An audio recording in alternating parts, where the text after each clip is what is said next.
And so now we're going to be talking turbo. And we're going to, we kind of set it up a little bit. We talked about what are these guys all about. And I want to welcome Thomas Richardson, joining us from MasterTech. Greetings. One of our great turbo shop owners. And again, without further ado and without any necessary additional introduction, thanks to Adam Benchick's awesome introduction, John Long joining us from Shirts Automotive in Texas. And, he's, like I said, in kind of the open and the intro, instrumental, couldn't do it without you, right? Being able to get out there. And I was telling every single person that's in this audience that's listening, debt of thank you, right? Is because you guys tirelessly put in the work to test this stuff, to give the feedback, to help us to know when we're steering, we're about to drive off the cliff, right? We're headed in the wrong direction, or, hey, we're headed in the right direction. And here's why. And that goes directly into the product and benefits, your peers and the folks that are listening in here. So first I want to start out by giving you a big thank you to both of you and to all turbo shops. Thank you very much. Thank you. And so let's talk a little bit about why would you even want to consider? I mean, let me ask you, I'll start with you, Thomas. You just have a whole bunch of extra time on your hands you don't know what to do with, and you decided you were going to go through the pain and punishment of being on Uwe Kleinschmidt's turbo team. No, we bought into the culture of this really well. My technicians, especially my lead tech, this was like duck to water for him, and we just dove in full force. I didn't have any pushback from technicians really. So once we started working with it, our ideas is, as we do in the shop here, is, how can we be better and how can we improve? And we were doing that with the old system, and we actually implemented some changes that Uwe listened to, and we're like, cool. And they worked for us. Now, I don't know if what we do works for everybody, but some of the stuff we've helped push, I got to believe, help some people. A lot of people make a little improvement here and there.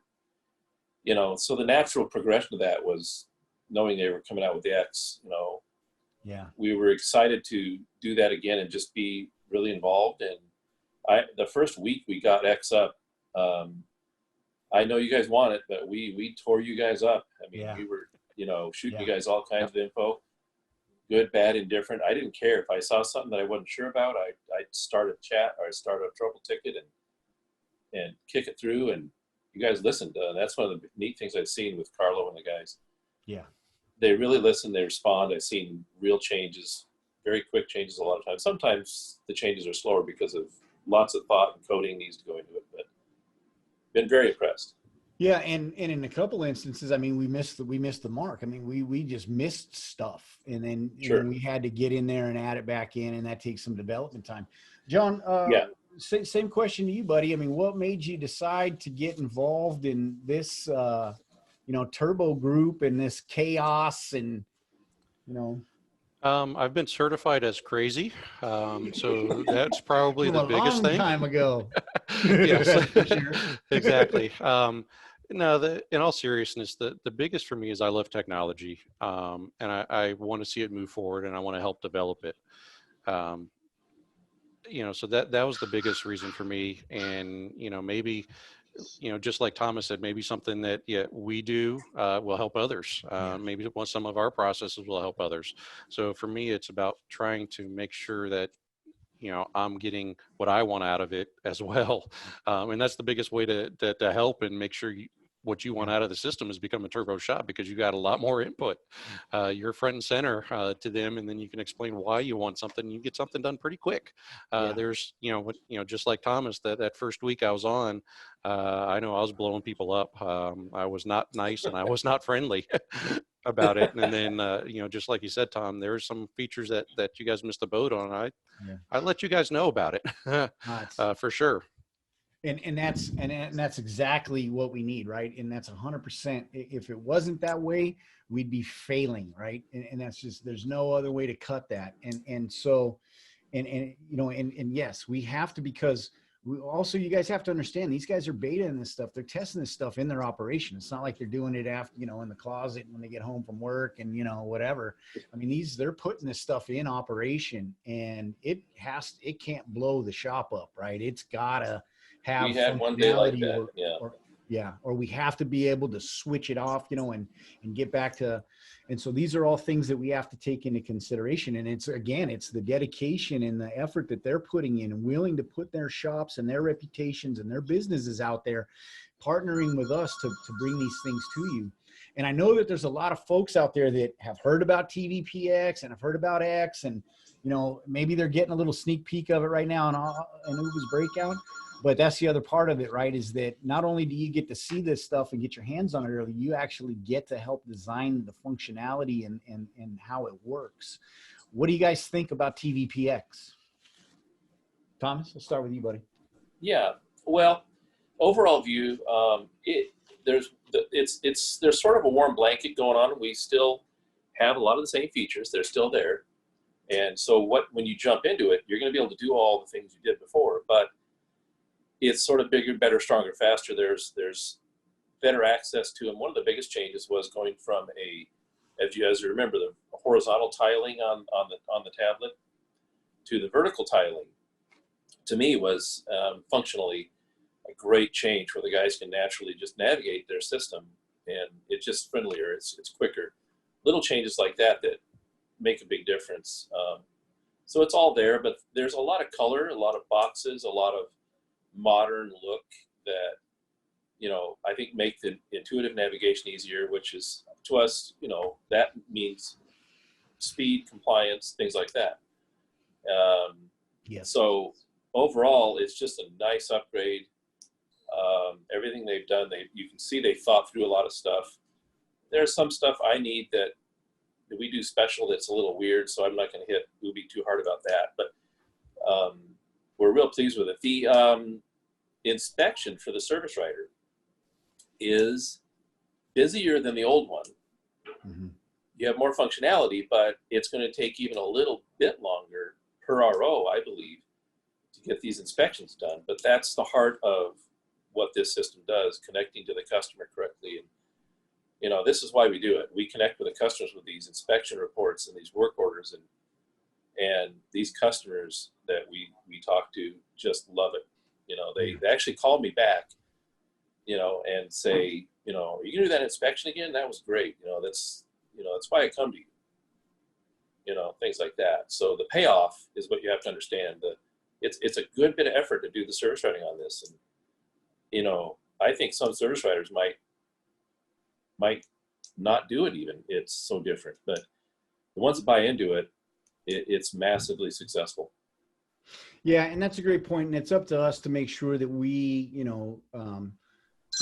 identify that and then provide the solution. So, and I know a lot of the work that you guys are doing as far as canning some of the messages and canning the notes that come over and showing the, kind of examples of how the images should be done. Like we were talking about in the last session, Yes. The last panel, the more that you can have those texts that are following that process correctly, the quicker it is, the better it is for your estimator or your service writer, whoever's building the inspection story, right? Right. And it's kind of one hand washes the other, and you help each other out. John, what are your initial thoughts? What do you think about the TVPX for folks that haven't got a chance to see it or touch it like to the level that you guys have? Yeah, I'm in the same boat as Thomas. There's a couple things I'm going to disagree with him on, but I do like the look of it. I think it is a little bit cleaner of a look. We do some specialty things, just like Thomas mentioned that he does, but I'm beating Uva up on those to get those in. Yeah.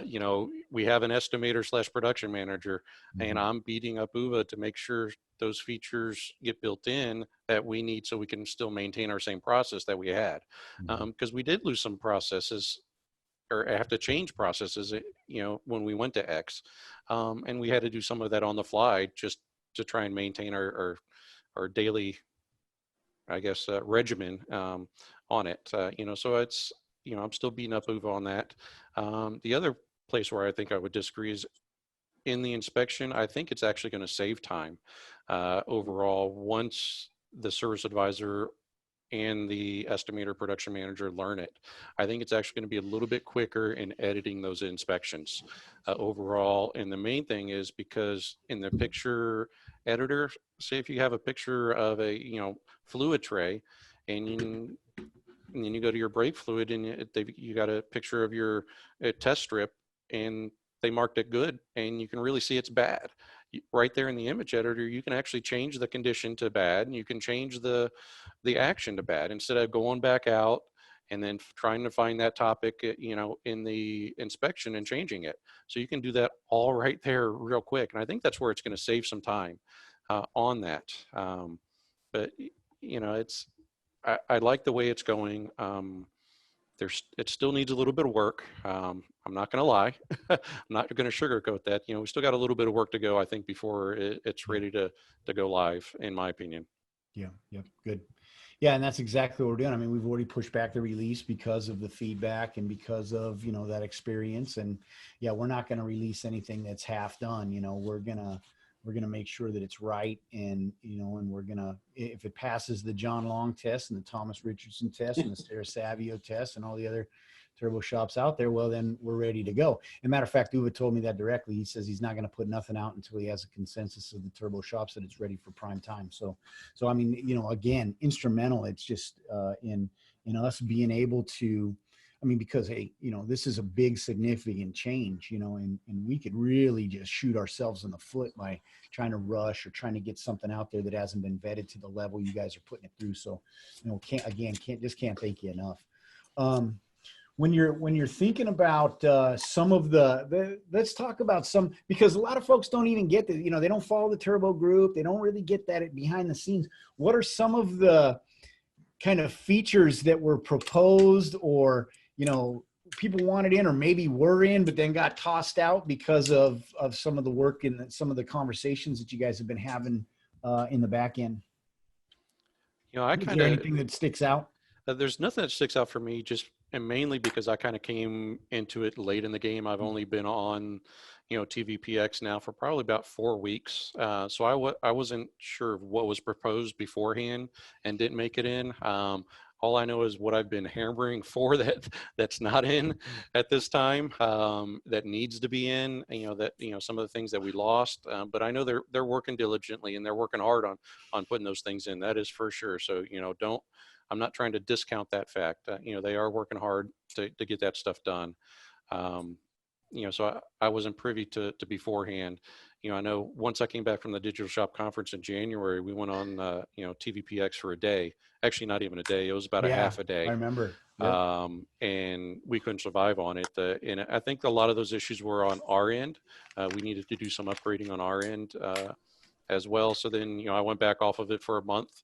So I wasn't privy to a lot of those conversations of what was proposed and didn't get in or not in. So on that end, maybe Thomas is can there answer anything that sticks out? Oh, I'm sorry. Yeah, there was a couple things. They improved the general chat system for us because before the old system was actually really broken for us for chat. Yeah. We couldn't use the chat. We had to use chat coming in, but tech alerts going back to communicate with the techs. Because like John, I think he's like us. We have a hybrid guy that works as a shop foreman and also has to communicate as sort of a service writer or, something like that. And we needed that still. When they implemented TVPX, we sort of fixed that part of the chat where now we communicate seamlessly in and out in one system, which was great. But the login, service writer login system threw us for a loop because we work as a team up in the front, 2 or 3 of us that we kind of help. We watch all the action and act accordingly as needed. Well, the service writer login system is individual. Like if you have one service writer, that tech is only going to chat with that service writer. We've missed stuff because of that. And because we work more of a team here and we watch out for each other, that broke part of our system. Like John says, had to adapt. And so I actually have to keep a login of me and our other guy on each computer and kind of go between them now until we find a way to fix it. They're working on some group chat stuff as well too. That may help, or assign teams on chat where everything gets communicated correctly. But right now, like when a job is finished, if I'm service writing 5 or 10% of the jobs, James, my service writer, is going to miss 5% or 10 of the communication because I'm out talking to a customer or selling or doing something when I'm not directly involved. So there's that team effort we have that we felt like almost broke because of the upgrade. Everything else, a lot of the stuff's been improved, but that was a break for us. Yeah. And that's a great point, right? And that's one of those those trade-offs. And that's why we need that feedback, because the reason we want to identify and have the login is so that we can identify the service writer, because then we can do a lot more things like the task manager and assign tasks and direct communications and things like that, right? Because we're looking at saving some steps to make the service help the service advisor be more efficient, but then also help them to get more detailed information faster, and so things don't fall through the cracks, right? But and the trade-off side is, you got to log in individually. Yes, the chat functionality still needs some improvement and things like that. And at the end of the day, some of it we might not be able to solve, or there might have to be a workaround, or maybe the solution has to be developed and it comes out next release or something like that.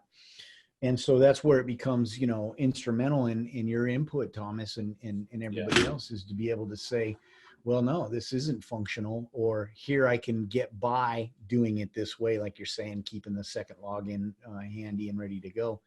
But ultimately, we need to have it kind of come together comprehensive so that there is nothing hidden, and it functions the same, if not faster than it did in the past.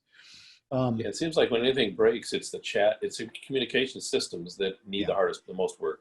Yeah, I would agree. So have you been using the task manager at all? Have you been putting that into operation? I have not. I have not either, and I've had some pretty lengthy discussions with Uva on this. And, we're kind of, since we do have a specialized role of one person that writes all of our estimates and edits all of our inspections, we're waiting for him to, or, you guys to release the feature to where the, production manager, or we can designate one person that'll get those tasks to review the inspection, and then we can reassign from there. And that, to my knowledge, is supposed to be to us, late this week or early next week, hopefully, to where I can start playing with the task manager, because I do have some plans with it, but I'm just kind of got to hold off on those procedures until I get that release, and then we can develop the procedure and how we're going to use it and move forward with it. Yeah, I went for the same thing. I was looking for maybe adding a task as I tried to test drive everything. So if I can get tasked to test drive things, I can catch that they're done. I don't have to watch the whole process to know a test drive is ready. Yeah. A QC. Yeah, of course. Yeah. No, that makes sense. And so, I mean, from a conceptual perspective, though, if we work the bugs out, do you see yourself using it in your operation? Do you see it adding a value? And if so, I mean, where do you see the biggest value? Well, I definitely see the light at the end of the tunnel. That is for sure. Especially with the task manager, because right now we do a lot of communication, through AutoVitals, through the tech and service advisor and the production manager, and then, between our production manager and our service advisors, we do through our management system.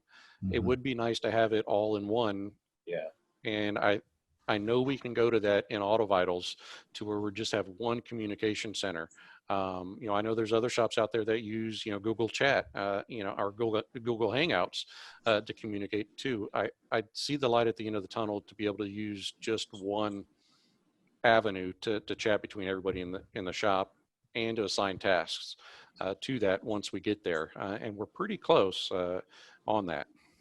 Yeah, that's awesome. I agree with John. We're trying to do the singular thing too. That MaxTrax is what we're on, and we pretty much just write the estimates and do the numbers in there. We try to keep everything else singular inside AutoVitals. And so we're on the same track that way.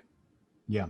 And of course, depending on the point of sale, I mean, the more that they're willing to play with us and kind of allow us to, push and pull data, the more, robust we can make the solution. But yeah, it's interesting to see it from that perspective. Because, I think, what I'm really curious about is, because we're so reactive at the front counter most of the time, right? Is that we're just working on the fire that's in front of us.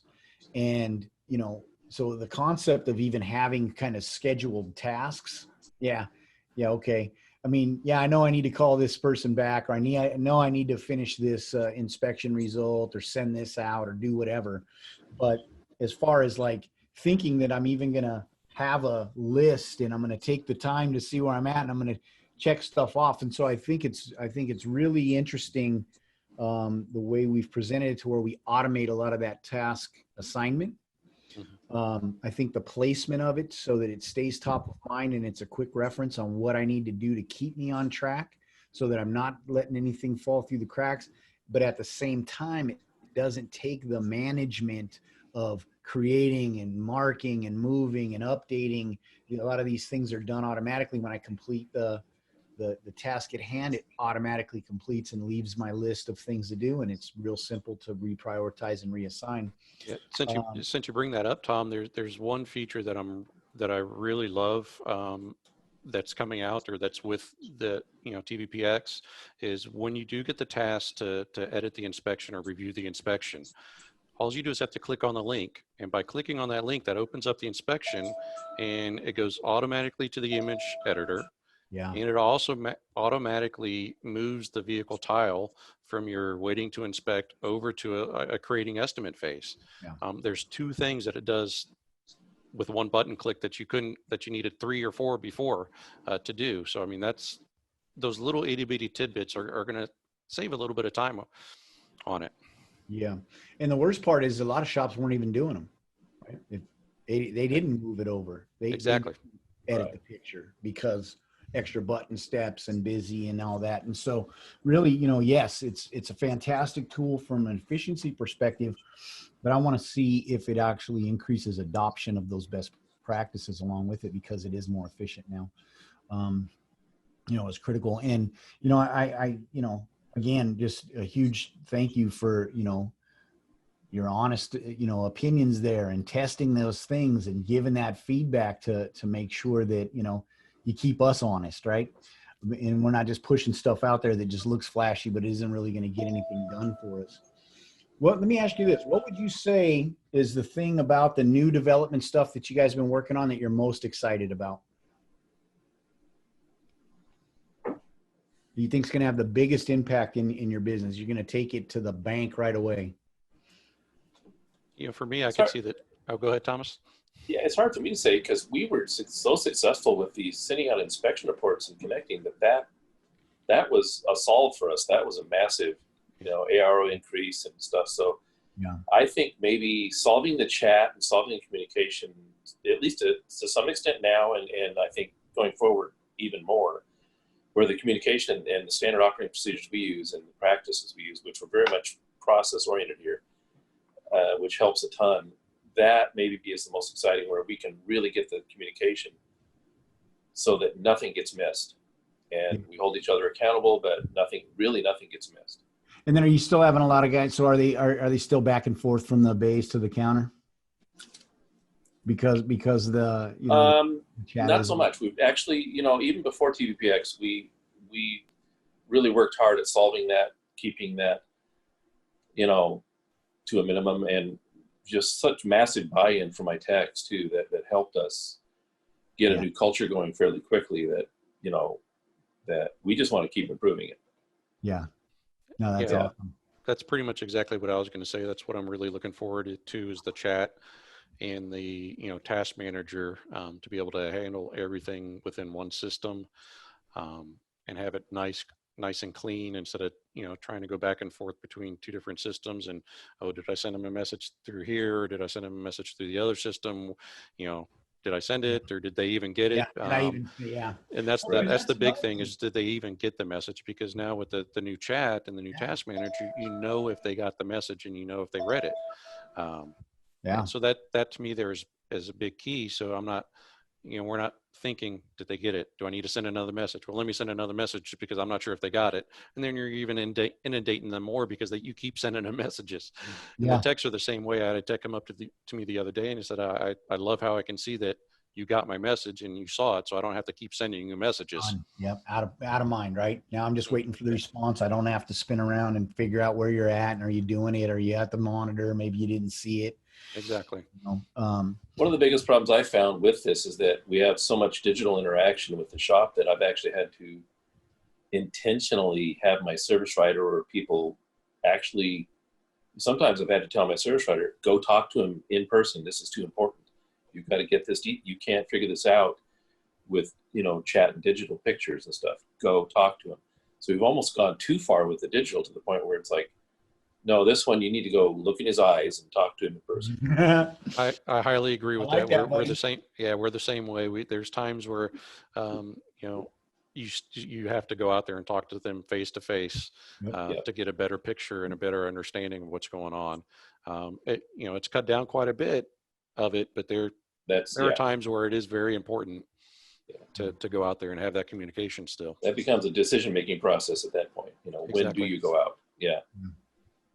Yeah, I don't know if you guys caught we were on the panel earlier and we were talking about implementing like Zoom, and we were just talking about the changes because of COVID and kind of how we interact with our customers and how we're interacting internally. And some folks have night drop off, and they so the people don't even come into the shop, they just drop their keys in the box and whatnot, right? And so it's interesting to listen to how far that actually evolves, how to kind of give that digital presence and how far is too far, and then still be able to maintain the context. Because I think that's what you're talking about, is to say, I got to go out and look him in the eye and see if he's giving me one of these, oh yeah, I'll be done with it, or if he's serious, right? Which you miss in the text. And so it's interesting to think about, if we incorporate some of this like video, conferencing and some of this other technology in, and how do we apply that from an efficiency perspective and from a customer service perspective moving forward. I'm sure that might be something you guys will be testing out for us pretty soon. Cool. Yeah, I'm sure. I'm for it. Yeah. Right. Let's see. We got a question from Tracy. She didn't catch what you're using to do all your tasks in one place. Could you repeat that again? Currently, I'm using two different things to do our tasks. I'm waiting for the task manager on TVPX to be fully implemented to where I can do everything in one place, and that'll just be through AutoVitals. So once TVPX is released to the masses, everybody else, after Thomas and I and a few others work out the bugs and kinks, you guys should have one singular place to do everything from, and that would be through AutoVitals. Yeah, we have a system on Google Calendar for that right now that's kind of working, but I'm just about in the same place, just waiting for a little more improvement on this, and then I think that the AutoVitals will just take that process over as well. Yeah. Yeah. And so that's exactly, what that expectation is even if it's incremental, right? Because Rome wasn't built in a day. And if we can save these amount of steps, especially for some of the basic or the highly repeated stuff, and can that stuff, well, yeah, we're never going to fully eliminate it. But now the impact of having to go out and have that conversation out in the bay, or having to go in and update, a task or reassign or something like that, in the big picture, it still increases your efficiency and productivity, right? And still allows the service advisor and the technician to do more in the same amount of time.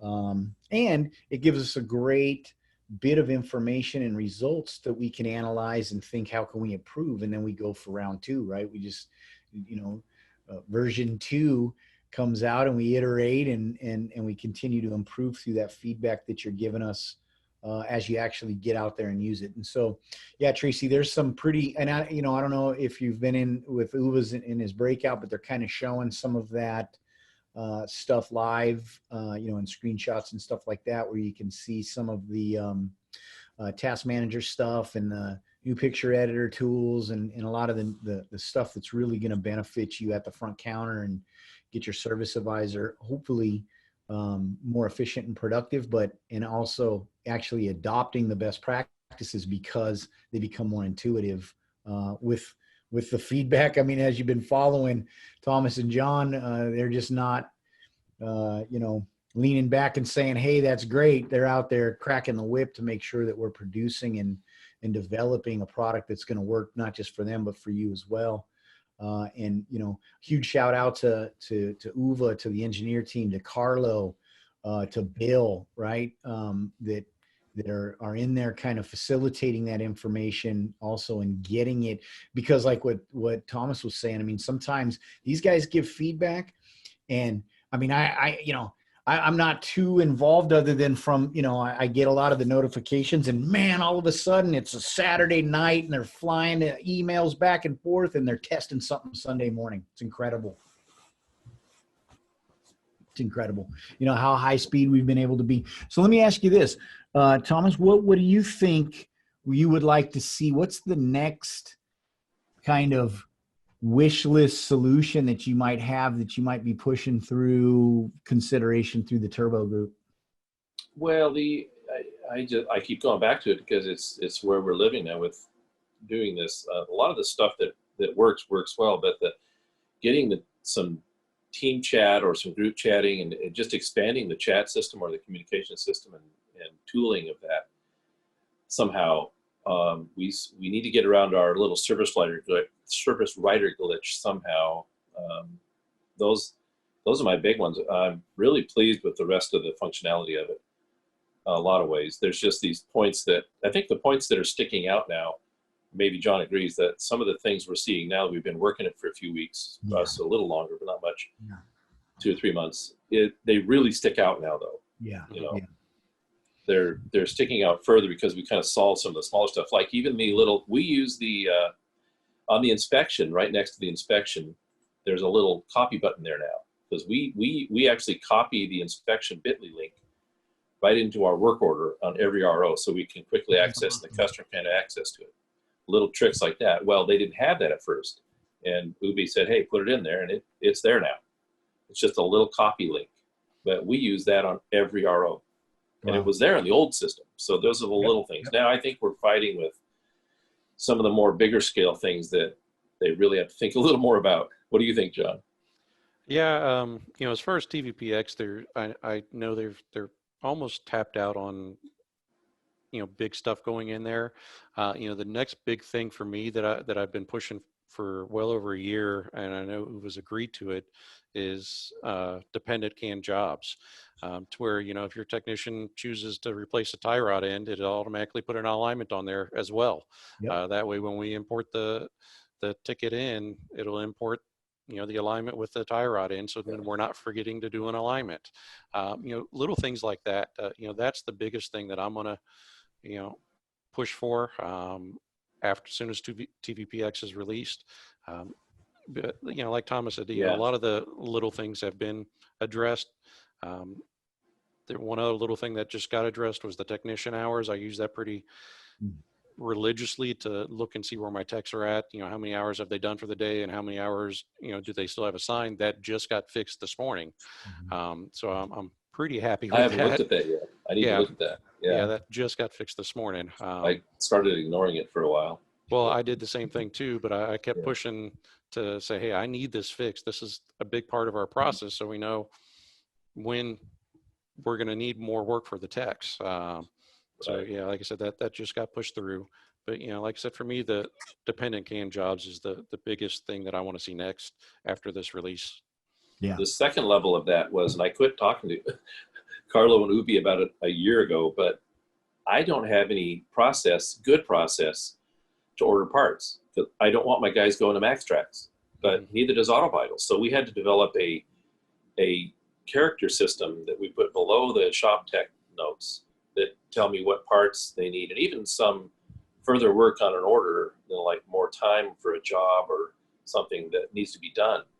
But it's ad hoc. It's a workaround. I have no way to really have, and this comes from my years back in Denver where I ran a big shop.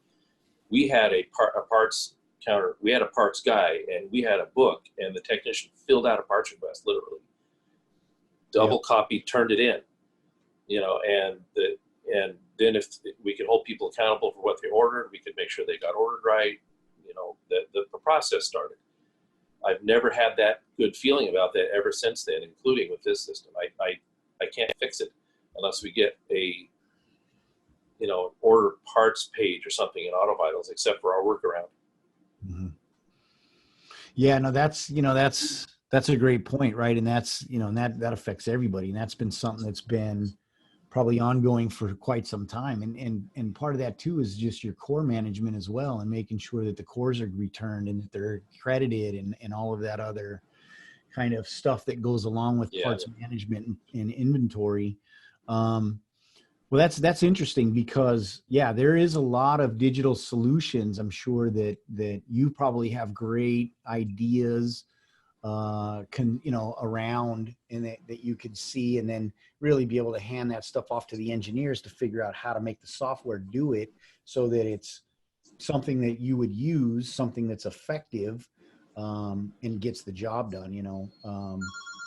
That's interesting Yeah. stuff. And then how about we've been kicking around a little earlier when we were on with Neil and Adam, the scheduler, right? Because the scheduler has been a long time kind of discussion topic inside of the Facebook forum, but we haven't even started to scratch the surface on a solution because it's involved, and it's one of those things where Yeah. everybody has a different opinion.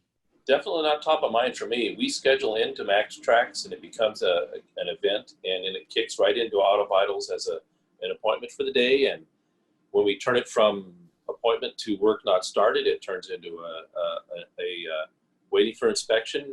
It's all automatic. It works. I really don't need to fix it. That's okay. Good. That's good. Well, there's somebody who's happy with their scheduler. And Yeah. I'm almost in the same boat as Thomas on that. Wow. I could see some improvements, to the system that we use now in our scheduler within our management system.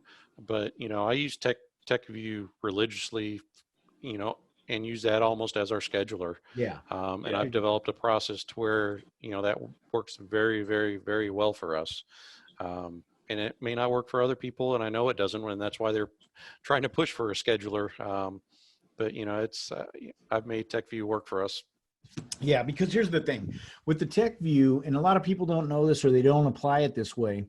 But if you're using your labor inventory, you have a protocol in place that your technicians are updating at the end of the job completion. When they're going to be done, and you can set your buffer. You can see if you're going to have a conflict way before you get to that point, and then you can make a decision to reshuffle, the job assignments. It's really is.